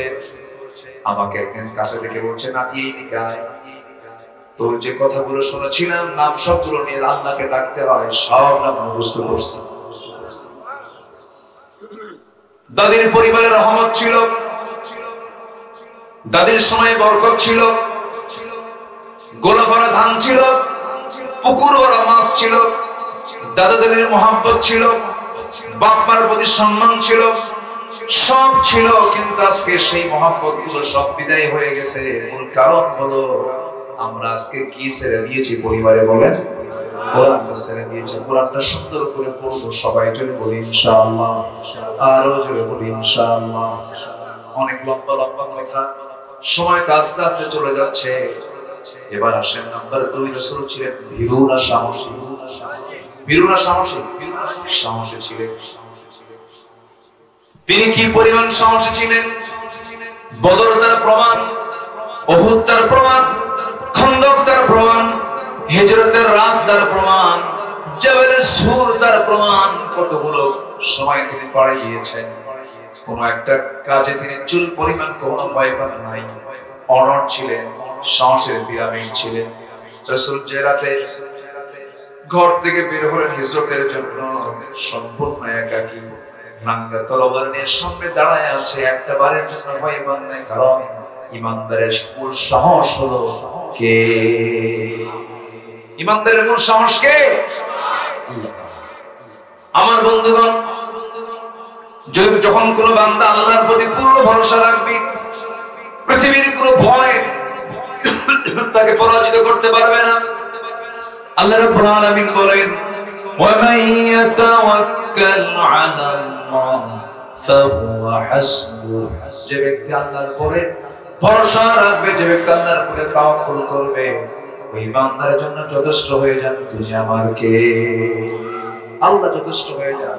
এজন্য মুতাওয়াক্কিল, যে আল্লাহর প্রতি যে তাওয়াক্কুল করে, ওই লোকের দিলের মধ্যে চুল পরিমাণ কোনো ভয় আসতেই পারে না। কারণ আল্লাহ ছাড়া কাউকে ভয় করা তো জায়েজই নাই, ঠিক কি না? আমরা সাহসী হব, জোরে বলি ইনশাআল্লাহ। ফাসদা বিমা তুসমা ওয়া আ'রিদ আনিল মুশরিকিন। হে রাসূল, আপনি প্রকাশ্যে শোনায় দেন, কোনো পরোয়া করবেন না, মুশরিকদেরকে আপনি এড়িয়ে চলুন, কোনো সমস্যা নাই, আমি আল্লাহ আপনাকে সাহায্য করব। জোরে বলি আল্লাহু আকবার। আচ্ছা, বদরে মুসলমানদের সৈন্য সংখ্যা বেশি ছিল না কম ছিল? শুধু কম না, অনেক কম। কোন সমতা ছিল? বলে সমতা ছিল? একদম অসম যুদ্ধ ছিল। সে অসম যুদ্ধে মুসলমানদের বিজয় হয়েছে অস্ত্র দিয়া, সংখ্যা দিয়া, না ঈমান দিয়া? বলেন বলেন বলেন, কি দিয়া? আর ঈমান যার থাকে তার মধ্যে কি ভয় থাকে না সাহস থাকে? ঠিক আছে। কিছু কিছু লোক উঠতেছে, আমি মানাও করবো না, যান, কারণ কষ্ট হতে পারে, অনেক রাত হয়েছে, আমি মানা করবো, তাই না? এখন মানা করে জায়েজ না, কষ্ট হচ্ছে, সবার অনেক কষ্ট হচ্ছে। তো আমাকে একটু সময় দিবেন না আপনারা? আর একটু সময় দিবেন না? কিন্তু পয়েন্টগুলো শেষ করে ফেলি। একটা আলোচনার হক আছে, এখানে অনেক ক্যামেরা আসছে, আপনি শুনছেন, ধরুন লক্ষ মানুষ, কিন্তু এই ক্যামেরাগুলো শোনায় দেবে কোটি কোটি মানুষকে। জি, একটু আমাকে সময় দেন। নাম্বার 2 হলো রাসূল ছিলেন সাহসী। নাম্বার 3 হলো আমার নবীজির ভিতরে ছিল ধৈর্যশীলতা। তিনি ছিলেন ধৈর্যের পিরামিড, এত বড় ধৈর্যশীল তিনি ছিলেন। তায়েফের ইতিহাস সবার জানা আছে, মক্কার ইতিহাস সবার জানা আছে। আমার নবীজির মাথা থেকে পা পর্যন্ত জীবনের 63 বছরের শেষ সময়ে এসে নবীজির দেখা গেছে মাথা থেকে পা পর্যন্ত অসংখ্য জায়গায় তার কাটা চিহ্ন, কপালে লোহার ফলা ঠুকেছিল, সেখানে চিহ্ন, গালের মধ্যে শিরস্ত্রাণে লোহা ঢুকেছিল, তার কাটা চিহ্ন। নবীজি উহুদের ময়দানে দাঁত হারিয়েছেন। জীবনের শেষ সময় পর্যন্ত নবীজির সামনের দুটো দাঁত ছিল না, কথাগুলো স্পষ্ট হয়ে যেত। এই চিহ্নগুলো আমার নবীজি খন্দকের যখন পরীক্ষা খনন করতেছিলেন, আমার নবীজি সবার আগে কোদাল হাতে নিয়েছিলেন। কাফিরদেরকে প্রতিহত করার জন্য, মদিনাকে সেভ করার জন্য যখন পরীক্ষা খনন করছিলেন, কোদাল মারতে মারতে, না খেয়ে থেকে থেকে কোদাল মারতে মারতে আমার নবীজির কোমরটা কুঁজো হয়ে গিয়েছিল, ব্যাকবোনটা কুঁজো হয়ে গিয়েছিল। আমার নবীজি কোমর সোজা করে বাকি জীবনে আর দাঁড়াতে পারেন নাই।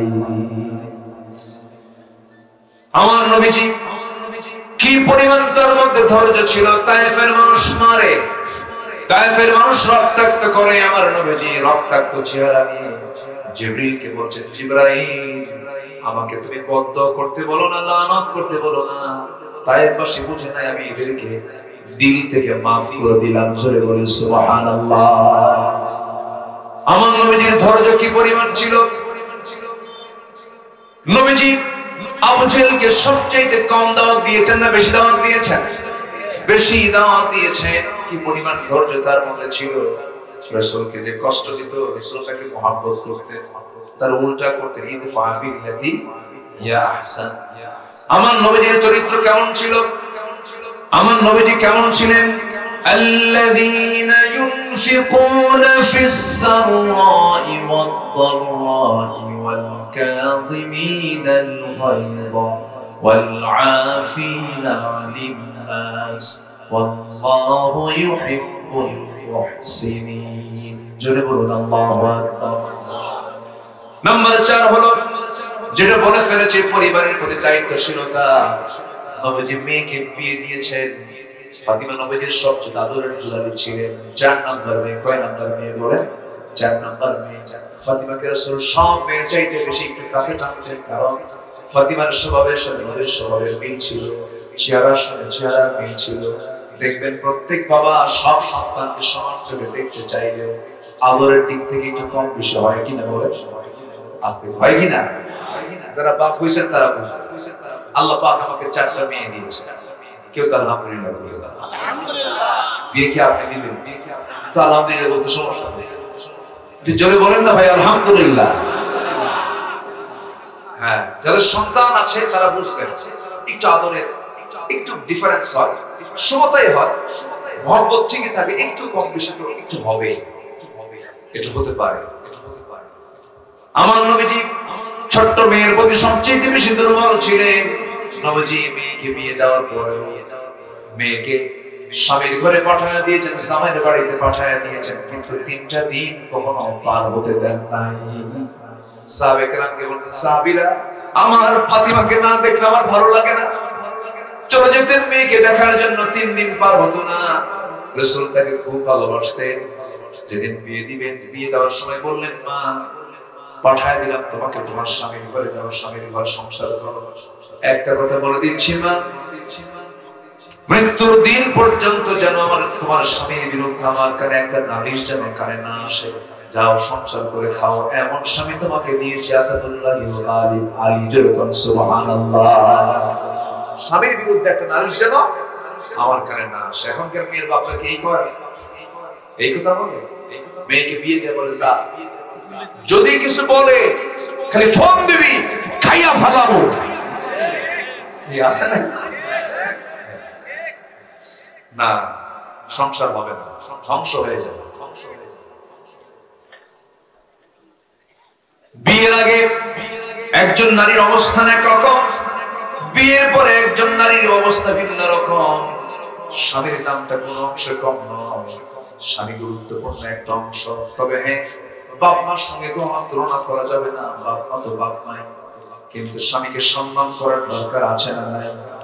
আবার প্রত্যেক স্বামীর উচিত বউকে তার প্রাপ্য মর্যাদা দেওয়ার দরকার আছে না নাই? আসতে বলবেন না, আছে না নাই? হয়তো মায়েরা বলবেন, হুজুর শুধু এই ওয়াজই করলেন, আমাদের তো ওয়াজ করলেন না কিছু। মা, ইসলাম কত সুন্দর করে কথা বলে দিয়েছে। যদি কোন স্ত্রী বলে আমার স্বামী ভালো, আল্লাহ বলবেন ওই বান্দা আমার ভালো। অতএব আপনার দাম ঠিকই আছে। আপনি যদি সার্টিফিকেট দেন, আপনার স্বামীকে আল্লাহ ভালো বলবেন। মেয়েদের দাম আছে না নাই বলেন? আচ্ছা, আবার আল্লাহ এটাও জানিয়ে দিয়েছেন, যদি কোন স্বামী বলে আমার স্ত্রী ভালো, আল্লাহ বলবেন ওই বান্দিটা আমার ভালো। অতএব পৃথিবীর সবার কাছে আগে ভালো হওয়ার চাইতে সবার আগে ভালো হবো, বাইরে না ভিতরে। বলেন বলেন বলেন বলেন, বাইরে না ভিতরে? বউয়ের কাছ থেকে সার্টিফিকেট নিতে হবে। বউ যেন কোন ক্রমে যেন বলতে না পারে আমার স্বামীটা খারাপ। তাহলে উপায় আছে বলেন? সার্টিফিকেট নিতে গেলে কি খারাপ চরিত্র দেখা যায় সার্টিফিকেট পাওয়া যাবে? কি খুব জায়গা মতো দিচ্ছি, সব মাথায় রাখতে হবে। আল্লাহ পাক কবুল করুন। জোরে বলি আল্লাহুম্মা আমিন। মেয়ে ফাতিমাকে বিয়ে দিলেন। অনেকদিন পর নবীর ঘরে এসেছেন ফাতিমা। বসে বসে নামাজ পড়ছিলেন। রাসূল বললেন, ফাতিমা বসে বসে নামাজ পড়ো কেন? তুমি যে যুবতী মেয়ে। এবার ফাতিমা বলছেন, আব্বা আমি দাঁড়িয়ে নামাজ পড়তে পারতাম, আমার সামর্থ্য আছে, কিন্তু আপনার ঘরে এসে বসে বসে নামাজ পড়ার কারণ হলো আমার একটা জামা, এই জামার পিছনে একটা সেরা অংশ আছে, সেই সেরা অংশ যদি নামাজে দাঁড়িয়ে পড়ি নামাজ আপনার দৃষ্টিগোচর হবে, আপনি দেখে ফেলবেন সেরা অংশ। আপনি যদি মনে মনে চিন্তা করেন আরে আমার জামাই আলী আমার মেয়েকে কাপড়ে কষ্ট দেয়, এতটুকু দোষ আমার সামনে প্রকাশ হোক এটা চাই নাই মনে করে আমি ফাতিমা বসে বসে নামাজ পড়ি। সুবহানাল্লাহ বলবেন না? আমার মায়ের এগুলো লালন করবেন, যাকে যে সম্মান দেওয়া দরকার সেই সম্মানটা আপনি দিবেন। আপনারা যারা স্বামী আছেন যারা যে সম্মান সেই মর্যাদা দিবেন। আরেকটা প্রশ্ন করি, পরিবার নিয়ে যখন কথা চলে আসলো বলুন তো মা বড় না বউ বড়? অনেকে চিন্তা করেন কিচ্ছু পাবো না, ভালো করে মা বড় না বউ বড়? আবার মা বড় না বউ বড়? মাহফিলে মা বড়, বাড়িতে বউ বড়। ঠিক আছে না? বাড়িতে বউ বড় হয়ে যায়, বউটার কথাকে প্রাধান্য দিয়ে মাকে ছোট করে ফেলেন না, এটা সম্পূর্ণ হারাম। মার সামনে বউকে ছোট করবেন না, আবার বউয়ের সামনে মাকে ছোট করবেন না। যদি সে আপনার বউ কিন্তু সে তো আপনার সন্তানের মা, কি সে একজন সন্তানের আপনার স্ত্রী হতে পারে কিন্তু আপনার সন্তান কি মা হয়ে গেছে, সেটা একজনের মা। অতএব আপনি নিজের মার সামনে বউয়ের কোনো সম্মান করবেন না, আবার স্ত্রীর সামনে মার কোনো সম্মান করবেন না, দুজনকে দু জায়গায় সেপারেট করবেন। মাকে বলবেন মা এই যে আমার বউটা এই বাড়িতে আসছে সেটা এই বাড়ির মানুষ, অন্য বাড়ি থেকে নিয়ে এসেছি, সারা জীবনের তরে বাবা মা ভাই বোন সব ছেড়ে দিয়ে এসেছে এই বাড়িতে, সে তো মেহমানের মতো একটু সম্মান করো না, কারণ একটু স্নেহ করো, আদর করো। তোমার মেয়ে তো অন্যের ঘরে গেছে, সেই জায়গায় তোমার মেয়ে সংসার জীবন করতেছে, একটু বোঝায় বোঝায় বলবেন। আবার যখন বউকে কাছে পাবেন সুন্দর করে আদর করে বলবেন বউ রে তুমি আমাকে দারুণ ভালোবাসো, কিন্তু সেই ভালোবাসার মানুষটাকে এই মা 9টা মাস পেটে লালন করেছে, পেটে ধারণ করেছেন। এই মা যদি আমাকে গলার টিপে মেরে ফেলতেন তোমার প্রিয় মানুষ তুমি পেতে না। এই মা অস্তিত্ব রেখেছেন আমার, এই জন্য পৃথিবীতে বেঁচে আছে। এই মার সঙ্গে বেয়াদবি করলে পরে সব শেষ হয়ে যাবে। সুন্দর করে বুঝায় বুঝায় বলবেন, সুন্দর করে ওয়াজ গুলো বাইরে দরকার না, ভিতরে দরকার। ভিতরে একটা পরিবার ঠিক হবে, একটা সমাজ ঠিক হবে, একটা সমাজ ঠিক হবে, একটা রাষ্ট্র ঠিক হয়ে যাবে, ঠিক কিনা? এখন আমাদের এগুলো গঠন করা দরকার। এখন গঠনের সময় অনুকূল পরিবেশ পেয়েছে, যুবকরা গ্রামে তালিকা করবো যে ওই গ্রামে কারা কারা নামাজের কারা কারা বেনামাজি, টার্গেট করে দাওয়াতি কাজ করো। তোমার মন্তব্য তোমার গ্রামের নামাজ পড়ে না ধমক দিও না, সুন্দর করে বুঝায় কয়েকদিন মিলে বসো, চাচা পরিবেশটা ভিন্ন হয়ে গেছে, এখন নামাজটা পড়ে। আপনার নেতৃত্ব মানি নামাজ না পড়লে কেমন হয়? বিড়ি খাওয়াটা ছাড়ে, আপনি বিড়ি খেলে তো সবাই বিড়ি খাওয়া শিখবে, আপনি নেতা বিড়ি খাওয়া ছাড়েন, নামাজটা পড়েন। সুন্দর করে বুঝায় বলবেন। এরপরও যদি উল্টা পাল্টা করে তোদেরও কথা আমি শুনবো না, উল্টা পাল্টা করলে তোমরাও শক্ত কথা বলে দিবা। বেনামাজি কোন মতব্যের নেতৃত্ব আমরা মানি না, ঠিক কিনা? কি ঠিক আছে না? যেমন করে গণভবন দখল করছে, তোমার গ্রামে কোন বাড়ি থেকে পর্দা ছাড়া মেয়ে বের হয়, কোন নারী কোন ঘর থেকে বেহায়া হয়ে বের হয়, সেই বাড়িকে টার্গেট করো। মুরব্বীকে বলো চাচা ভাই আপনার মেয়ে অথবা আপনার বউ আপনার মেয়ে এরকম বোরকা ছাড়া বের হয়, আমরা যুবক, আমাদের চোখের কোনা হয়, আমাদের অসুবিধা হয়, আমাদের কষ্ট হয়, সমস্যা হয়। এই গ্রামের বাসিন্দা হতে হলে বোরকা ছাড়া বাইরে বের হতে দেব না। আসতে কও কেন? আরো জোরে বলো যুবকরা, আরো জোরে বলো। সব ঠিক হয়ে যাবে। تأمرون بالمعروف وتنهون عن المنكر من رأى منكم منكرا فليغيره بيده। হাত দিয়ে প্রতিহত করা হচ্ছে 1 নম্বর ঈমানের পরিচয় বহন করে। আল্লাহু আকবার, এগুলো করতে হবে। নাম্বার 5 হলো আমানতদারিতা। আমরা আমানতদারিতায় 16 আনা ঠিক থাকবো। যারা আমানত ঠিক আছে তার ঈমানটা ঠিক আছে, বলি আলহামদুলিল্লাহ। নাম্বার 6 হলো ন্যায় বিচারক ছিলেন আমার রাসূল। ইনসাফ কায়েম করতে হবে, ওয়াকিমুল ওয়াজনা বিল কিসত ওয়া লা তুখসিরুল মিজান। নাম্বার 7 হলো ইতিমের হক, নিকটাত্মীয় প্রতিবেশীর হক আমরা আদায় করব। আবুদুল্লাহ ওয়া লা তুশরিকু বিহি শাইআন ওয়া বিল ওয়ালিদাইনি ইহসানান ওয়া বিল কুরবা ওয়াল ইয়াতামা ওয়াল মাসাকিন। জোরে বলি আল্লাহু আকবার। নাম্বার 8 হলো আল্লাহর বিধানের প্রতি শর্তহীন আনুগত্য করতে হবে। ওয়া মা কানা লিল মুমিনিন ওয়া লা মুমিনাতিন ইযা কাদা আল্লাহু ওয়া রাসূলুহু আমরান আন ইয়াকুনা লাহুমুল খিয়রা মিন আমরিহিম ওয়া মান ইয়াসিল্লাহা ওয়া রাসূলুহু ফাকাদ দাল্লা দালালান মুবিনা। জোরে বলি আল্লাহু আকবার। নাম্বার 9 হলো আল্লাহর জন্য দ্বীনের কাজে কঠিন সিচুয়েশনও সবর ধরা, ধৈর্য ধরা। এটা আমার নবীর জীবনে একটা আদর্শ ছিল। নাম্বার 10 হলো ঈমানের পথে অবিচল থাকা। হাজারো সাইক্লোন আসুক না কেন, ঝড় আসুক না কেন, ঈমান নিয়ে আমরা হেরে যেতে চাই না, টিকে থাকতে চাই না, হেরে যেতে চাই না, টিকে থাকতে চাই, টিকে থাকবো আমরা। আল্লাহর প্রতি তাওয়াক্কুল করব আমরা। এটা সবচেয়ে বড় অস্ত্র। আমাদের দেওয়ালে যখন পিঠ থেকে যাবে, আমার আল্লাহ বলেছেন ওয়া কানা হাক্কান আলাইনা নাসরুল মুমিনিন, আমার বান্দাকে সাহায্য করা আমার জন্য ওয়াজিব হয়ে যায়। জোরে বলি সুবহানাল্লাহ। নাম্বার 12 হলো কাজে কর্মে পরামর্শ করা।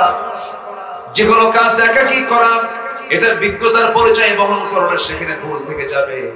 একটা পরিবারও যখন কোনো কাজ করব তখন একা সিদ্ধান্ত নেব না, পরামর্শ করব। বলেন পরামর্শ করব। আমরুহুম শুরা বাইনাহুম, আল্লাহ পাক পরামর্শ নামে একটা সূরা নাযিল করেছেন। নাম্বার 13 হলো বিনয়ী হয়ে যাব আমরা। রাসূল বিনয়ী ছিলেন এবং ক্ষমাশীল হব আমরা। জোরে বলি ইনশাআল্লাহ। নাম্বার 14 হলো কুফরের প্রতি আমরা কঠোর হব। আশিদ্দাউ আলাল কুফফার রুহামাউ বাইনাহুম, কাফিরদের ব্যাপারে রাসূল খুব কঠোর ছিলেন। রুহামাউ বাইনাহুম। নাম্বার সর্বশেষ 15 হলো পরস্পর যে মুমিনগুলো আমরা আছি, এদের প্রতি আমরা পরস্পর রহমদিল হব। যে মুমিন আরেক মুমিনের আয়না হতে পারবে, এই আদর্শ যখন কোন জাতির মধ্যে ঢুকে যাবে, সেই মুসলিম জাতিকে কখনো কেউ পরাজিত করতে পারবে না। আমাদের সমাজে আজকে হিংসা আছে না নাই বলেন? জমি কেনে একজন আর ঘুম হয় না আরেকজন। আছে না গ্রামে এরকম আছে? জমি কিনছে 2 বিঘা, জমি কিনছে 2 বিঘা, রহিম মিয়া করিম মিয়া ঘুম নাই। হাই রে হাই, কি কামটা করলো, খালি কপাল থাপড়ে আর খালি আফসোস করে। আছে কিনা বলেন? আছে। এটা ঠিক না। পরস্পর মুমিনরা হবে কি রহমদিল। ভাই ওই লোকটার হয়েছে, তখন আপনি আল্লাহকে বলবেন আল্লাহ আমার ওই লোকটার হয়েছে, ওই ভাইটার হয়েছে, তুমি আল্লাহ আমারও দাও। ওর চাকরি হয়েছে, আল্লাহ তুমি আমারও চাকরিটা দাও। আল্লাহ অমুকের ছেলের এই চাকরিটা হয়ে গেছে, ব্যবসা ভালো ভালো, আল্লাহ তুমি আমারও দিয়ে দাও। কিন্তু কপাল থাপড়ালে যা হওয়ার সম্ভাবনা ছিল তাও হবে না। অমিন শাররি হাসিদিন ইদা। আল্লাহ পাক এই সমস্ত আদর্শকে, এই সমস্ত চরিত্রকে আল্লাহ পাক আমাদের ভিতরে নিয়ে আসার তৌফিক দান করুন। জোরে বলি আল্লাহুম্মা আমিন। আমি আর আপনাদেরকে কষ্ট দিতে চাচ্ছি না। আমি অনেক দূর যাব, জি আমি অনেক দূর যাব। আগামীকালকে আমার মাহফিল বেশি দূরে না, মাত্র নেত্রকোনা। কি বুঝতেছেন? কি চোখের কোনা, চোখের কোনাতে দেখেন কাছে, কিন্তু আমার চোখের কোনা কাছে, কিন্তু জেলা নেত্রকোনা অনেক দূরে। তো দিনের বেলা মাহফিল, আমি যাব সেখানে। তো যতটুকু হয়েছে, আমার ভাইজান অনেক কষ্ট করেছেন আমার জন্য, অনেকবার আমাকে ফোন দিয়েছেন, কতবার যে যোগাযোগ করেছেন পান না। আমাদের ফোনে যে পরিমাণ ফোন আসে, যদি কোনো ধৈর্যহীন লোক হয় দিনে 4-5টা মোবাইল এমনি ফাটায় ফেলে। এত ফোন আসে গোটা দুনিয়া থেকে, হাজার হাজার ফোন গুলো আসে। থামেন বলি থামেন বলি, এই যে পুরাতন লোক দেখতেছে এগুলো সব। আলহামদুলিল্লাহ। গজল শুনবেন? আগ্রহ আছে আপনাদের? আগ্রহ আছে? বলি আলহামদুলিল্লাহ। কি সুন্দর মানুষ। আসবেন, চলে আসবেন ইনশাআল্লাহ। তো সবাইকে আমার জন্য দোয়া করবেন না ইনশাআল্লাহ? খুব ভালো। এখানে কি লিখছে? ওইটা এখানে আমার গজল লিখেও দিছে, কোন গজল গাবো না। খুব ভালো, আলহামদুলিল্লাহ। আচ্ছা দেখি, আমি চেষ্টা করছি, যেহেতু আপনি শুনতে চাচ্ছেন আমি শোনাবো ইনশাআল্লাহ। বলে ইনশাআল্লাহ। আর কেউ উঠবেন না, সবাই বসেন। আমি মাহফিল কমিটি একটু আমাকে ব্যাগের কথা বলেছেন। হ্যাঁ, কিছু ব্যাগটা যাক, যে যা পারি। আগে দিয়েছে 12টার আগে, এখন দেব হলো 12টার পরে। মানে এখন সওয়াবের পরিমাণ কম না বেশি বলেন তো? বেশি। একজন বলেছেন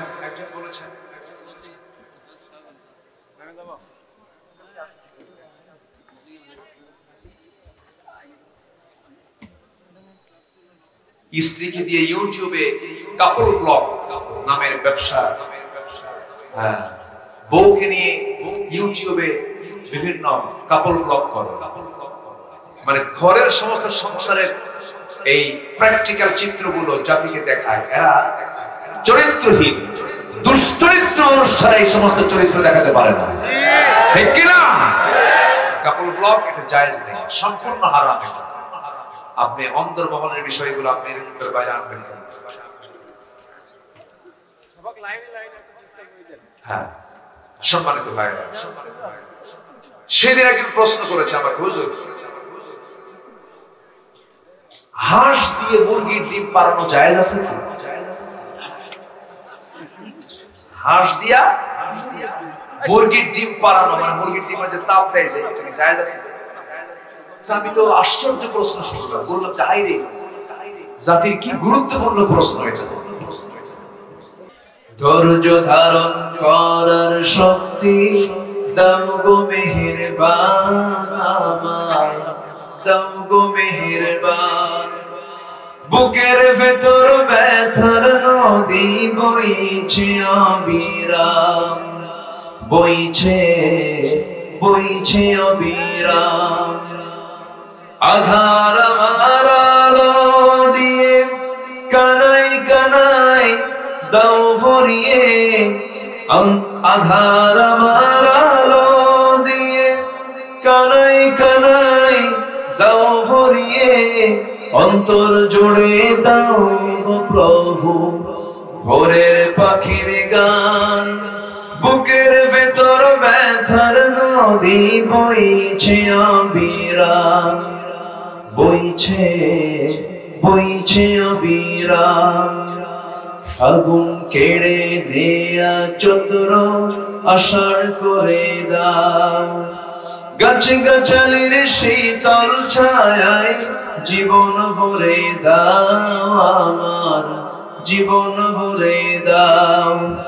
আমার ধুধু মরুর দেশে দাও গো জোয়ার ভাটার শেষে, পারাবারের বাউরি বাতাস আমায় করো দান।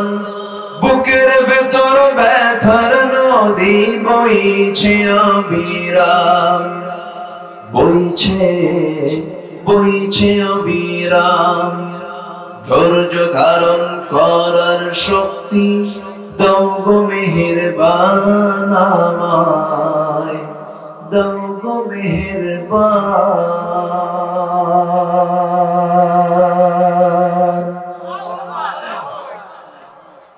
ঠিক আছে,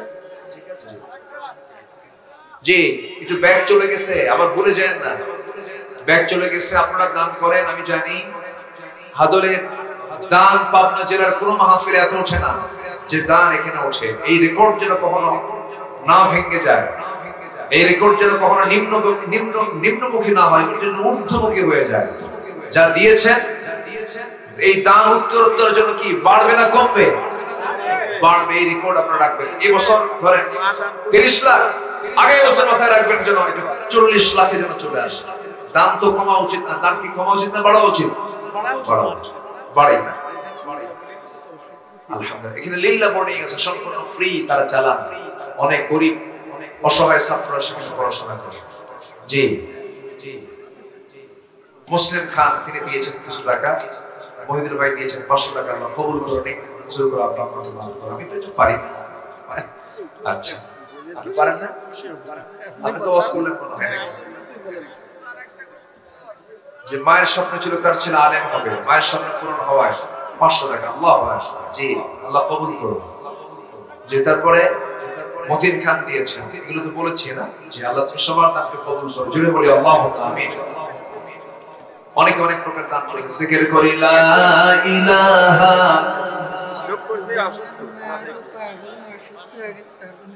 জি আলহামদুলিল্লাহ। আরেকজন জি স্ট্রোক করেছেন, সুস্থতার জন্য দোয়া আছে। এখানে খাসি দান করছে, ওই ছেলে ছিল না, ছেলে একটা খাসি লিল্লা বোর্ডিং এর জন্য দিয়েছেন, যে আল্লাহ কবুল করুন। নজরুল ইসলাম দিয়েছেন 2000 টাকা, আল্লাহ কবুল করুন। আর কে আছেন আমরা সবাই দেখো, এক্সপার্ট যারা কালেকশন করতে পারে, একদম সুন্দর করে দান করেন, মাথা পিতা আল্লাহ সুখে রাখো কবর, তাই না? আমি তো এটা পারি না, এটা অভ্যাস আমার নাই। আমাদের এই পাওনাতে বেশ কিছু আলোচক আছে, খুব সুন্দর করে চান, এমন ভাবে চান মেয়েরা নাকের ফুল, কানের ফুল, যা আছে সব বলে দেন।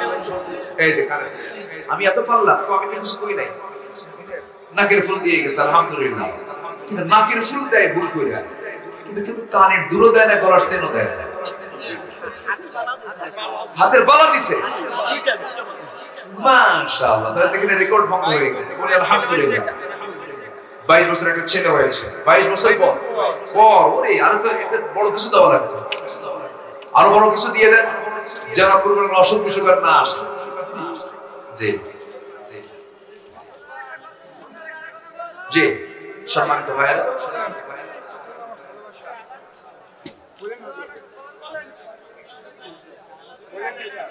হ্যাঁ রাসূল আমার ভালোবাসা, রাসূল আমার আলোআশা, রাসূল আমার প্রেম বিরহের মন আলোচনা, রাসূল আমার কাজে কর্মে অনুপ্রেরণা, রাসূল আমার আলোআশা। যখন দারুণ দুঃখ নামে আমার জীবন জোড়ে, বিপদ আপদ মুসিবতে মরি পুড়ে পড়ে, তখন তোমার শৈশব কৈশোর যোগাই সান্ত্বনা, রাসূল আমার কাজে কর্মে অনুপ্রেরণা। আশাহত জীবন যখন দুর্বিষহ লাগে, ব্যর্থ এবং পরাজিত স্মৃতিগুলো জাগে, তখন তোমার বদরহ জোড়াই যন্ত্রণা, রাসূল আমার কাজে কর্মে অনুপ্রেরণা, রাসূল আমার ভালোবাসা। কেউ তোমার আবাও করবে কিছুই করে জি, আর কি আর হয় বলে, শেষ রাতে আপনিও ক্লান্ত, আমরাও ক্লান্ত, যা হয়েছে আমরা বলি আলহামদুলিল্লাহ। জি সুবহানাক আল্লাহুম্মা ওয়া বিহামদিকা আশহাদু আল লা ইলাহা ইল্লা আনতা আস্তাগফিরুকা ওয়া আতুবু ইলাইক। সবার কাছে দোয়া চাই, সবাইকে আমার জন্য দোয়া করবেন।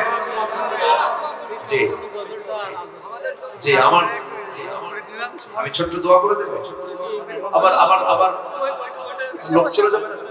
আল্লাহুম্মা আমিন। اللهم أنت السلام ومنك السلام تبارك يا ذا الجلال والإكرام. ربنا ظلمنا أنفسنا وإن لم تغفر لنا وترحمنا لنكونن من الخاسرين. গভীরাত নিশারাত জীবন রাত্রিতে হাজার হাজার মুসলমান নরনারী নিয়ে তোমার কালাম থেকে কিছু কথা বলেছি, তোমার নবীর সিরাত থেকে কিছু কথা আলোচনা করেছি। গুনার বোঝা মাথায় নিয়ে দুটো হাত পেতেছি আল্লাহ, গুনার দিকে নজর দিও না, বান্দা মনে করে তামাম জিন্দেগীর গুনাহগুলো maaf করে দাও। আমাদের মাঝ থেকে যারা আব্বা আম্মা দুনিয়া থেকে বিদায় নিয়েছে, জিন্দেগীর গুনাহগুলো maaf করো, কবরগুলোকে জান্নাতের টুকরা বানায়া দাও। আল্লাহ তাআলা আব্বা আম্মার জন্য দোয়া শিখিয়ে দিয়েছো, রব্বিরহামহুমা কামা রাব্বায়ানি সগীরা। আল্লাহ তাআলা বিশেষ করে মাহফিলটার আয়োজন করলেন যারা, শোনার জন্য আসলেন কষ্ট করে যারা, বিনিময়ে আমাদের কঠিন দিন যেদিন কেউ কাউকে চিনবে না, সেই কঠিন মুসিবতের দিন এই মাহফিল সবার জন্য তুমি আল্লাহ নাজাতের মাধ্যম বানায়া দিও। আল্লাহ তাআলা আমার ডান পাশে অধ্যক্ষ মহোদয় হাত তুলেছেন, তুমি তাকে কবুল করে নাও। আয় আল্লাহ তার পরিবারকে কবুল করে নাও। আয় আল্লাহ তার যে দায়িত্ব মেহেরবানি করে সঠিকভাবে পরিচালনা করার তৌফিক তুমি আল্লাহ দিয়ে দাও।